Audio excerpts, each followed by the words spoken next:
Selamat pagi jemaat Tuhan yang diberkati Tuhan. Shalom semua. Apa kabar? Kenapa tidak berani duduk depan-depan kosong tempat sini? Takut sama saya ya? Tidak ya? Takut sama Tuhan. Puji syukur kepada Tuhan, pagi hari ini luar biasa bisa bersama dengan saudara-saudara semua di tempat ini. Walaupun saya dilindungi oleh 2 tiang, tapi bisa di layar ya. Mari kita akan membuka firman Tuhan. Kita buka surat 1 Petrus pasal 2. Surat Petrus pasal 2 ayat 18 hingga ke 25.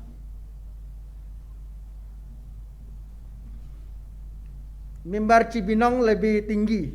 Mimbar di sini saya rendah hati, lebih nunduk. Kalau tukar mimbar, di sini lebih berat mimbarnya. Di sana lebih ringan. Oke, kita buka surat 1 Petrus pasal 2 ayat 18 hingga ke 25.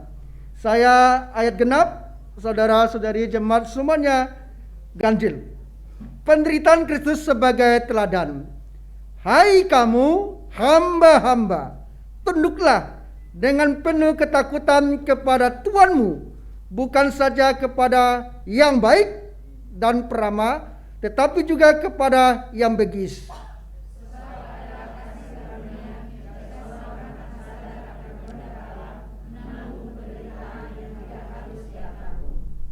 Sebab dapatkah disebut pujian jika kamu menderita pukulan karena kamu berbuat dosa?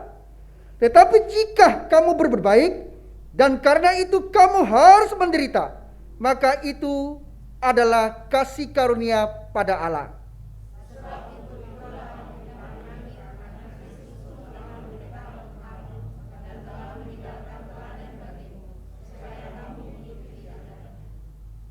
Ia tidak berbuat dosa dan tipu tidak ada dalam mulutnya.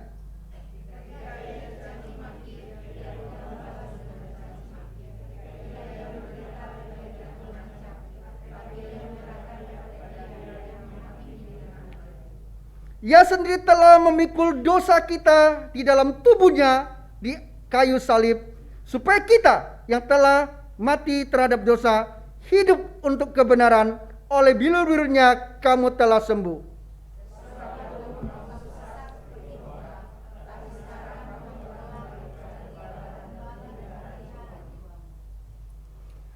Demikianlah telah kita membaca firman Tuhan. Saudaraku kasih dalam Tuhan, suatu hari Tuhan Yesus bersama dengan murid-muridnya. Di situ ada Petrus, ada Yohanes, ada Andreas, ada Matius, ada Markus, tidak ada saya. Karena nama saya Firdaus. Lalu Tuhan Yesus mengajak mereka naik ke gunung. Lalu Tuhan Yesus memerintahkan kepada murid-muridnya, kita sekarang naik gunung, kita ke bukit, dan kita akan berdoa di sana. Masing-masing kalian harus membawa batu. Murid telah mendengarkannya, dan murid-murid membawa batu. Pada saat itu Petrus, ngapain bawa batu? Di atas gunung banyak batu, berat. Maka dia guyon kepada temannya, ngapain kamu bawa batu? Di gunung banyak batu. Dia, saya tidak bawa, gampang jalan. Sampai di gunung, Tuhan Yesus berkata, keluarkan batu kalian. Semua keluarkan. Petrus diam aja, karena dia nggak bawa. Angkat batumu, kita berdoa. Tuhan Yesus berdoa, lalu batu itu menjadi bakpao. Ayo makan bakpao, saya tahu kalian lapar. Si Petrus ngiler, karena dia tidak bawa batu. Dia pura-pura sini nggak enak. Ya, pura-pura ke toilet. Bagus tak ada toilet ya. dan sebagainya. Karena teman-temannya sudah makan, dia tidak makan. Lalu turun. Tiba satu hari lagi, Tuhan Yesus mengatakan, kita naik gunung. Ya, Petrus langsung bawa batu. Dia pilih yang paling besar. Dia bawa. Wah, dia tertawa sama temannya. Nanti kan Tuhan Yesus berdoa, jadikan batu jadi bakpao, kalian jangan minta ya. Wah, dia senang sekali. Sampai di sana Tuhan Yesus berdoa yang lain. Aduh, capek-capek dia bawa batu. Saudara jangan tanya di pasal mana, ayat mana, Injil mana tulis ini ya. Ini hanya cerita. Artinya apa? Firman Tuhan yang mengandung imperatif, mengandung perintah.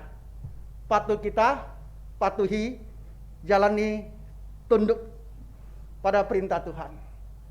Di Alkitab kita baca, kita jumpa banyak perintah. Kita tunduk, patuh. Jangan seperti cerita Petrus tadi ya, tidak ada di Alkitab. Sekarang kita baca ada di Alkitab.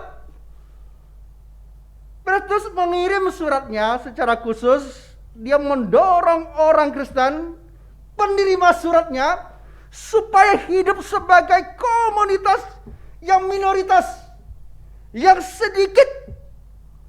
Bukan hanya mereka harus berbuat baik, tetapi mereka juga harus memberikan terbaik, tunduk, patuh kepada ordo yang sudah ada, aturan yang sudah ada.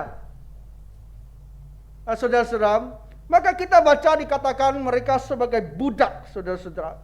Budak ini saya lihat bukan memakai kata doulos, tetapi memakai kata oiketes. Oiketes artinya adalah orang-orang kasar. Bukan kasar ngomongnya kasar ya, bukan. Artinya pekerjaan yang kasar, orang kelas 2. Orang-orang kerja, rumah tangga, tukang parkir kalau sekarang, di jalan. Artinya orang-orang yang bekerja di kerajaan Roma. Tetapi mereka memberikan kontribusi bak sosial, ekonomi, politik. Diperhitungkan. Sangat diperhitungkan. Jadi mereka bekerja di kantor, mereka bekerja di tempat-tempat yang tidak dipandang orang Romawi yang tidak mau. Mereka memilih kerjaan itu. Itulah yang disebut budak atau disebut oiketes. Jadi mereka bekerja bersama atau bekerja kepada majikan orang-orang tertentu atau orang Roma. Mereka mendapat tekanan. Mereka diperlakukan tidak baik. Mereka harus tunduk. Baik majikannya baik ataupun tidak. Kenapa saudara-saudara? Karena mereka adalah orang-orang yang sudah dibenarkan oleh Allah. Maka memakai kata diakoisune, bukan aletheia. Aletheia adalah Yesus sendiri. Dialah kebenaran. Dikatakan akulah kebenaran dan hidup. Akulah kebenaran. Maka diakoisune ini orang-orang yang sudah dibenarkan. Engkau dan saya dibenarkan. Karena Anda dan saya dicipta oleh gambar dan rupa Allah. Dan gambar rupa Allah telah rusak, bukan hilang. Yang rusak itu dipulihkan. Maka Anda dan saya selalu dikatakan lahir baru, diperanakan kembali. Dipulihkan menjadi manusia yang baru. Petrus ingin katakan, engkau hidup di tengah-tengah masyarakat di situ. Selaku penerima suratnya pada saat itu, dia tahu mereka adalah minoritas di tengah-tengah mayoritas yang menekan, dan mereka berada di bawah, kedudukan di bawah. Mereka harus taat. Harus tunduk. Kata taat dan tunduk tidak ada orang yang senang. Saya ingat anak saya kecil-kecil sudah tidak mau tunduk, tidak mau taat sama orang tua. Ya, kita ngomong, kalau bangun pagi kamarmu hanya 2x2 meter segini, beresin, rapiin. Masa 2x3 nggak bisa beres. Adik-beradik nggak bisa beres. Ya, gimana nanti papi mau beli rumah yang 3-4 tingkat? Kan gitu kan? Ya, yang tunggu saja nanti papi beli. Kita bisa panggil pembantu kalau sudah mampu beli kan? Iya, kita sering kata ya, waktu dia masih SD, ya saya lihat susah sekali. Nggak tahu gimana ya. Saya harus kasih contoh, ya dia lagi di situ duduk ya di komputer, ya kita beresin, ya selimutnya, kita beresin bukunya, kita beresin sampahnya. Itulah ngomong. Saudara-saudaraku kasih dalam Tuhan, tunduk dan taat. Maka saya tanya, kau pagi tadi saya lewat dan mogot tiap pagi tadi jam 6, ya keluar tol. Saya tanya, kira-kira ada berapa lampu merah yang saya lewatin? Kalau saya datang Cibinong dan mogot, kira-kira berapa lampu merah yang saya lewatin? Ada berapa? Bisa hitung nggak? Bisa terhitung? Wah, pendetamu ini tidak melanggar ya, kamu tahu nggak? Lampu merah tidak saya lewatin, hijau baru saya lewatin, merah saya lewatin. Wah, hamba Tuhan ini tidak taat aturan lalu lintas ya, bisa ditilang nanti. Ya, walaupun tidak ada polisi, ada kameranya di situ. Ya tidak ada kan? Tidak ada yang saya lewatin. Ya, tidak ada. Percayalah tidak ada. Kalau supir lewat dia tanggung. 500.000 dipotong gajinya, honornya. Saya sudah kasih tahu supir kita, kalau kamu langgar, kamu yang dipotong honornya. Kalau sama saya suruh kamu langgar, yang saya yang keluar. Kau datang surat cinta. Baik, saudara-saudara, jadi nas yang kita baca, Petrus ingin tekankan hidup kita di dalam dunia ini, di masyarakat dimanapun berada. Kita harus hidup untuk kebenaran. Pertama, kita tunduk taat supaya orang lain melihat ada Kristus yang taat itu di dalam diri kita, di dalam dirimu, di dalam diriku. Manusia memang jatuh ke dalam dosa, mau berontak, seperti anak saya tadi saya ajarkan. Dia mau berontak, dia nggak mau. Tetapi seringkali saya dan istrimu lakukan. Dia seolah-olah tidak enak gitu, dan dia lakukan. Tapi selalu diingatkan. Saudara-saudaraku kasih dalam Tuhan, ada orang yang taat karena ada maksud tertentu. Dia taat, dia menderita karena ada maksud tertentu. Saudara bisa lihat di YouTube dan di mana engkau menemukan. Tetapi ini kenyataan teman saya. Teman sekolah dari SD, SMP, SMA pisah. Dia lebih kaya, dia sekolah di luar kota. Ya, karena saya orang tua lebih miskin, saya sekolah di daerah saya. Tidak lama saya jumpa dia waktu Imlek. Dia tinggal di Palem. Saya lihat dia mulus sekali, putih sekali, mulus. Ini cewek ya, mulus sekali. Iya. Saya bandingkan istri saya, ada bintik-bintiknya. Ya, karena sudah masuk menopause, ada bintik-bintiknya gitu ya. Kok ini nggak ada? Iya. Saya mau cubit dia lihat palsu atau enggak gitu loh. Saya tanya, wah kamu kok mulus, cantik lagi, ngomong. Tidak seperti istri saya, ngomong. Ya, sudah ada sungai-sungai kecilnya dan sebagainya. Tidak seperti saya, ubannya cuma satu, temannya banyak, sahabatnya banyak. cuma satu temannya banyak. Ya, katanya kenapa? Dia katakan, saya itu begitu menderita. Kamu lihat saya cantik, saya mulus, saya putih dan sebagainya. Saya begitu menderita. Kenapa menderita? Ya untuk mulus, untuk cantik. Ya. Ternyata dia ke Malaysia, di sana, tahulah, operasi. Mukanya, kulitnya ditarik, kalau nanti ditarik kemana. Ya, nggak tahu ya, karena saya nggak tahu dan tidak tahu, karena saya bukan dokter kulit, dokter operasi kecantikan dan sebagainya. Dia sudah keluarkan biaya banyak, bukan itu biaya menderita. Jadi waktu lakukan itu sangat menderita, ya, dan disuruh diet juga. Ada cukyok, ada babi panggang, kan, disuruh diet kan, menderita kan, dan ngiler kan, ya, tetapi nggak boleh makan kan. Banyak nggak boleh makan. Itu namanya menderita sendiri yang mau cari. Ya.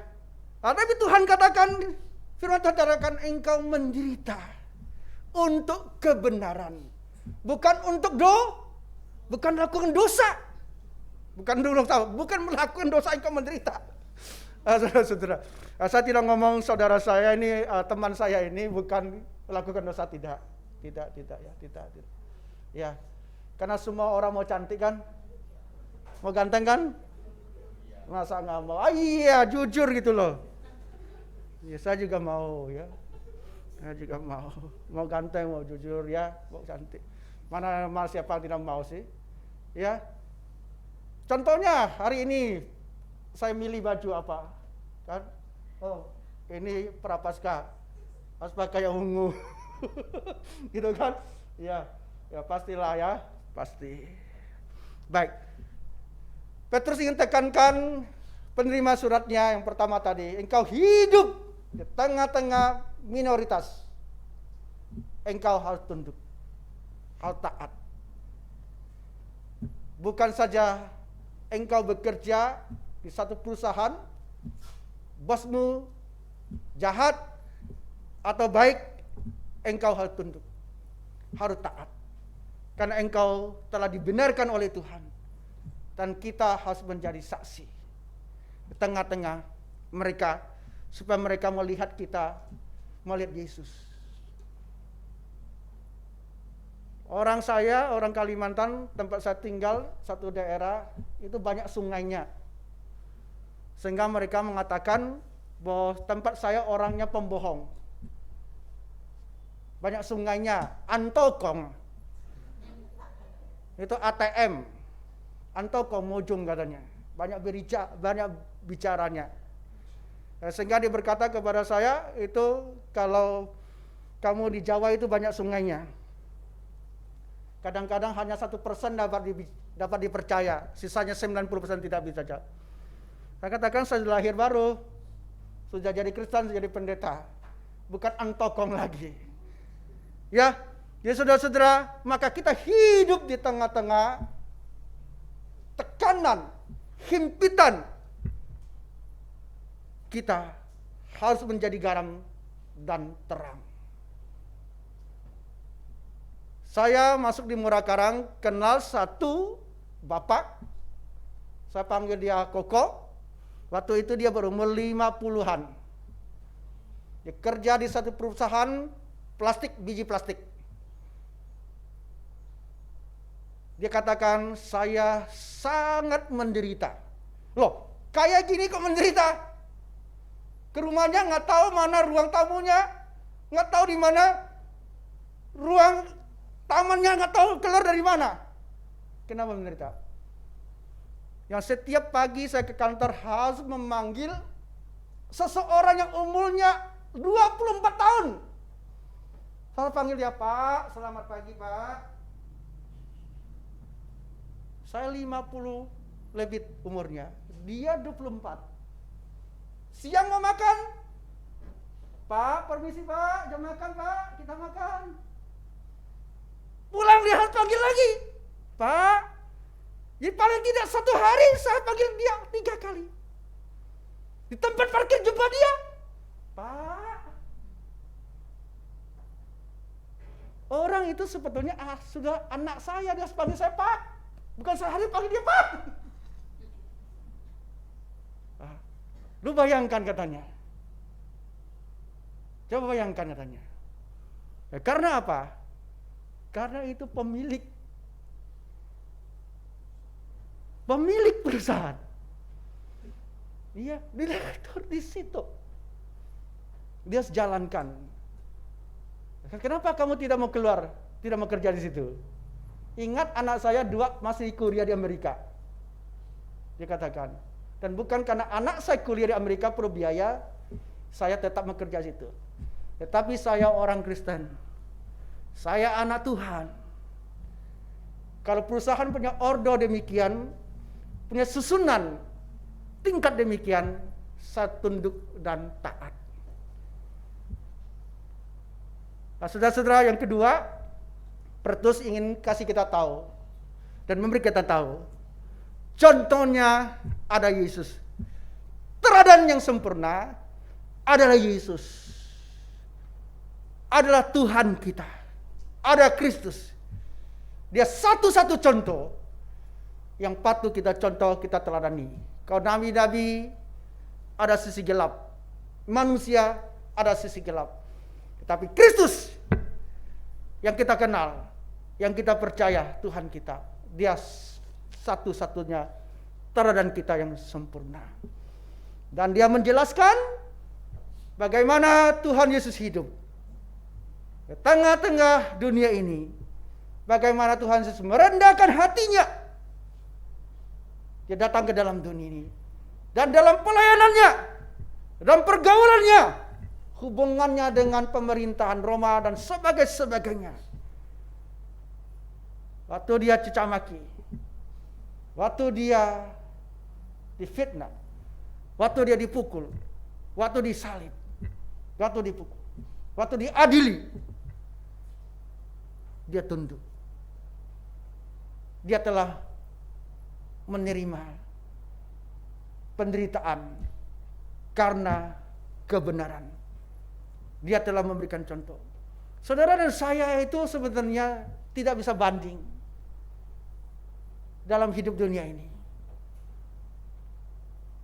Ada orang diperlakukan tidak adil. Ada. Mulai Jumat saya kurang tidur sampai sekarang.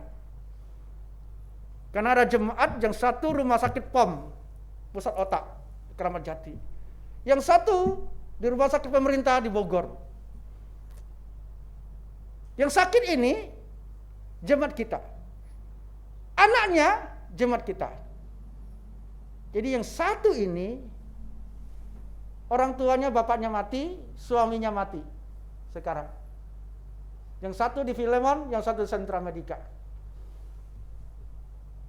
Saya nggak tahu rasakan dia sebagai seorang istri dan sebagai seorang anak, perasaannya bagaimana? Waktu kedua mayat mau disamakan satu rumah duka, saya pikir jangan.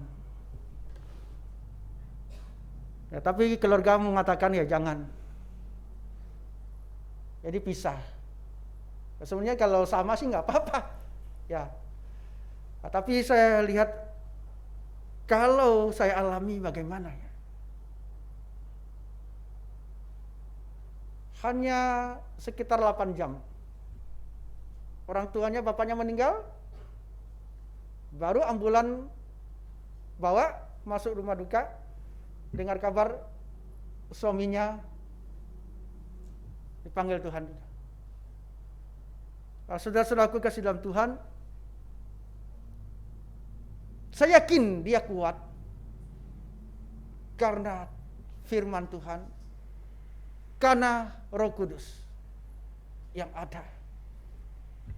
Saya juga melayani 9 mayat di tengah-tengah saya. Gara-gara makan ikan buntat, tahu ya? Sakai. Ya sakai. Dipukul yang kecil gini, dia besar gini. Dipukul lagi, dia besar gini. Dia sombong. Lama-lama dia mati. Itu namanya ikan buntat ya. Jangan dulu itu. Ya, dia makan satu keluarga itu. Ya, ada 16 makan, yang 5 anak kecil ya, anak-anak, 6 yang mati, yang dewasa 3 dalam keluarga itu. Wah, nggak tahu bagaimana. Ya, ini ada satu cerita yang pernah saya alami dan kemarin saya alami, yang seorang suami hilang, orang tua hilang, artinya dipanggil Tuhan. Nah, saudaraku kasih dalam Tuhan, pastor ingin memberikan kita tahu, Kristus, Yesus yang kita percaya, Tuhan telah menjadikan teladan, pola, model kita hidup dalam dunia ini. Diperlakukan tidak adil, diperlakukan sewenang-wenang, dan sebagainya. Saya tidak tahu saudara hidup dalam masyarakat di mana saudara berada, tetapi jati dirimu engkau harus menonjol, jati dirimu harus terpancar. Engkau adalah anak Tuhan, dibenarkan oleh Tuhan, yang membawa dampak, pengaruh kepada mereka, sehingga orang-orang lain melihat, ini loh murid Kristus, ikut Tuhan. 3 minggu yang lalu saya juga pusing ngurus gereja orang lain. Saya dipanggil surat cinta diundang oleh Kapolres melalui Polsek, dan bertemunya di Kesbangpol, membicarakan satu gereja yang berantem 3 kubu. 3 kubu, 3 kelompok berantem. Yang di sini satu, yang tempat saya duduk di sana satu, yang tadi makan-makan satu, di atas satu, kira-kira begitu. Ya, jadi ada satu gereja mereka bangun, sudah jadi yang baru, lalu yang lama. Yang bangun satu pendeta yang baru, yang lama satu pendeta yang kemarin timbul 3 kelompok, sekarang tidak lama, tidak baru, tetapi kelompok pemulihan namanya. Saya tanya, ini kelompok apa yang ketiga? Kelompok pemulihan. Jadi yang lama boleh ikut, yang baru boleh ikut. Saya tidak lama, tidak baru. Jadi ibadah hari Minggu seperti ini, Satpol PP, polisi, satu kompi yang jaga. Saya sangka, wah di gereja ini banyak polisi, Satpol PP mau ibadah ya. Bukan, jaga mereka 3 kelompok ibadah supaya tidak kalahi. Nah, maka saya dipanggil, dia tanya, panggil saya, mereka Bapen itu Bapak Pendeta. Ya, orang sana panggil saya Bapen gitu ya. Oh, Bapak Pendeta. Ya, untuk jalan keluar gereja ini. Nah, gereja ini telah kehilangan garam dan terang. Jadi semua lihat ini gereja tidak benar, udah tidak benar, semua ngomong tidak benar, semua tidak benar. Nah, namun kita adalah orang-orang telah dibenarkan Tuhan, dan orang-orang harus menjadi garam dan terang. Kita bicara gereja, juga bicara kita sendiri. Jangan ada orang berkata kepada kita, mukamu muak, yang memuntah. Ya. Jadi kita kehilangan terang dan garam itu. Nah, saudara-saudara, ada dokter gigi yang praktek, dan pada hari itu ada 4 orang yang ngantri cabut gigi. Maka yang pertama masuk, baru dokter tanya, gigi mana yang boleh mau cabut, dia sudah teriak. Gitu ya teriak ya. Ya, belum dokter buka mulutnya dia udah teriak. Ya. Baru disuntik infus dia teriak. Sampai selesai cabut dia teriak-teriak. Lalu dia bayar. Dokter ngomong 1 juta 1 gigi. Kemahal amat. Di situ tertulis 200.000. Iya, yang 3 itu kabur. karena kamu teriak. Nah, di gereja juga saya jumpai banyak teriak. Aduh, simu saya gini-gini katanya. Aduh, gembala saya gini-gini gininya. Aduh, BPJ saya gini-gini gininya. Teriak. Pelayannya gini-gini teriak. Yang nanti mau gereja kabur. Enggak jadi datang ibadah. Mau jadi orang Kristen yang demikian? Tidak kan? Maka Petrus tekankan teladanlah Kristus. Dia menderita karena kebenaran. Dia menegakkan kebenaran di dalam hidup kita. Yang ketiga, Petrus katakan bahwa Yesus ada gembala. Kristus ada gembala. Sebenarnya saudara dan saya juga percaya akan jadi gembala. Bukan saya dengan Pak Pauji jadi gembala. Anda juga gembala. Ada orang-orang tertentu dipercayakan untuk gembalain. Ada orang-orang tertentu dititipkan Tuhan untuk saudara bimbing, saudara tuntun. Bahkan saudara memberikan firman Tuhan supaya mereka bisa makan. Saudara tahu sekarang banyak kaum awam, mereka lebih hebat dari pendeta, dipakai oleh Tuhan untuk hal ini. Waktu Petrus sebelum dipulihkan, sebelum Kristus bangkit, dan dia jumpa dengan Petrus, hidupnya juga nggak karu-karuan. Di Taman Getsemani dia ingin bela Tuhan Yesus mati-matian. Tapi waktu Tuhan Yesus ditangkap, ciut dia. Bahkan menyangkal Tuhan Yesus. Bahkan dicatat firman Tuhan, dia ingin kembali kepada pekerjaan semula jadi nelayan. Maka Tuhan Yesus menampakkan diri kepadanya, menunggakan dia, memulihkan dia. Sehingga kalau kita baca di pasal 5, dia menasihati kita supaya kita menggembalakan. Supaya apa? Supaya rekan-rekan kita semua tidak tersesat, tidak dibawa arus dalam dunia ini. Hidup tidak baik, moralnya tidak baik. Tetapi kita hidup harus selalu menyerahkan, bersandar kepada Tuhan. Tuhan yang memampukan, yang menolong kita. Supaya kita boleh menjadi orang-orang yang dipakai Tuhan di dalam kebenaran yang Tuhan inginkan. Saudara-saudaraku kesalahan Tuhan, saya ingat saya secara khusus untuk keluarga. Orang tua saya doakan 18 tahun. Baru percaya Tuhan Yesus. 18 tahun. Tidak gampang. Jadi saya harus menjadi teladan, harus menjadi gembala, mengarahkan, menjelaskan, memberi tunjangan hidup, dan sebagainya. Setiap kesempatan pakai untuk berbicara firman. Sampai 18 tahun. Saya sudah jadi pendeta dan sebagainya. Baru orang tua saya datang ke hadapan Tuhan, mengaku Tuhan Yesus dan minta dibaptis. Ini apa? Karena dia melihat saya bukan melihat Tuhan Yesus.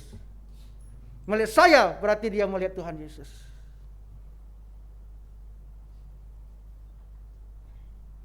Ada orang bersaksi, saya lihat kamu melihat Tuhan Yesus. Ada kasih,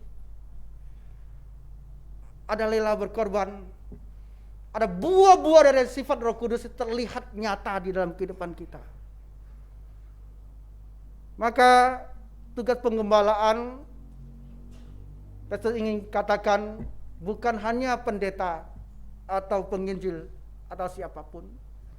Anda dan saya ada tertentu yang Tuhan titipkan, orang-orang yang Tuhan pakai di tengah-tengah kita, supaya mereka melihat kita, mereka melihat Tuhan, dan mereka perlu kita gembalakan di dalam kebenaran. Ada orang-orang datang minta nasihat, Orang Kalimantan itu suka judi, saudara. Apapun dijudiin. Hari ini hujan nggak? Hujan dijudiin. Sama dengan orang Batak, saya juga bergaul dengan orang Batak. Ini mikrolet datang ganjil atau genap. Ini kan tikungan nggak kelihatan. Karena melewat sini. Mereka duduk situ. Judi yang datang genap atau ganjil. 5.000 taruh situ. Saya lihatin aja. Wah, ini sama. Dua suku begini sama. Maaf kalau saya salah. Tapi saya lihat sendiri. Yes ya. Berarti pengalaman itu. Iya. Sama. Saya pernah khotbah, saya buka ayat pasal, dia pasang ini, orang gereja ini. Wah, dia ngomong di situ ada perintah bisa buntut katanya. Ramai gereja di Kalimantan datang hari itu. Saya kaget itu banyak yang datang. Ternyata banyak mau minta buntut sama saya. Saya bingung. Ya saudara-saudara. Nah, jadi kemarin ada satu jemaat yang dia berkata, saya boleh pergi ke Penang, ya, Jentung ya itu Penang ya. Ada kasino di situ ya. Boleh masuk enggak? Saya ngomong nggak boleh masuk. Ya saya kan udah siapkan 10 juta untuk judi. Kalau kalah ya udah 10 juta, kalau menang ya udah. Dia ngomong hanya satu kali aja dia masuk di situ jalan-jalan, tapi siapkan 10 juta untuk lihat-lihat, untuk kenalan. Ya saya pasang, ya kalau habis 10 juta ya udah. Dia ngomong, boleh nggak? Dia ngomong. Saya ngomong nggak boleh. Nggak boleh.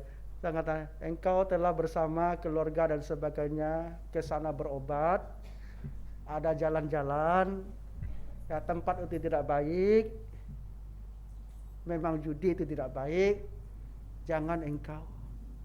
Dia ngomong Tuhan Yesus aja di depan ada orang judi. Gimana? Waktu Tuhan Yesus disalib, mereka judi bagi jubahnya, pakaiannya. Tuhan Yesus lihat juga itu kok nggak tegur kan aja, kamu jadi pendeta mau tegur saya kan aja. Ini namanya orang cari kebenaran. Ya, wah, dia banyak begitu. Dan saudara begitu kan, enggak kan? Ya, jadi saudara dan saya adalah orang yang dibenarkan oleh Tuhan. Petrus sudah memberikan suratnya kepada orang-orang perantauan dan dia katakan engkau hidup di tengah-tengah minoritas. Engkau ditekan, engkau diperlakukan tidak adil dan sebagainya. Tunduklah, karena engkau anak Tuhan, engkau dilindungi, dijaga. Tuhan izinkan itu, ada maksud Tuhan supaya engkau memberikan kesaksian supaya nama Tuhan dimuliakan. Dan Petrus katakan, lihatlah contoh Kristus, Tuhanmu, Yesus itu, dia telah menderita karena kebenaran. Dia telah menderita karena kita. Dan dia telah melakukan itu. Dan dikatakan ada orang-orang tertentu dititipkan di tengah-tengah kamu. Di mana kamu bekerja, di mana kamu bersekolah, di tempat komunitasmu, engkau menggembalakan. Supaya mereka juga kembali ke jalan yang benar. Dengan kebenaran yang kita tegakkan, kita lakukan itu. Kira Tuhan memberkati, mari kita berdoa.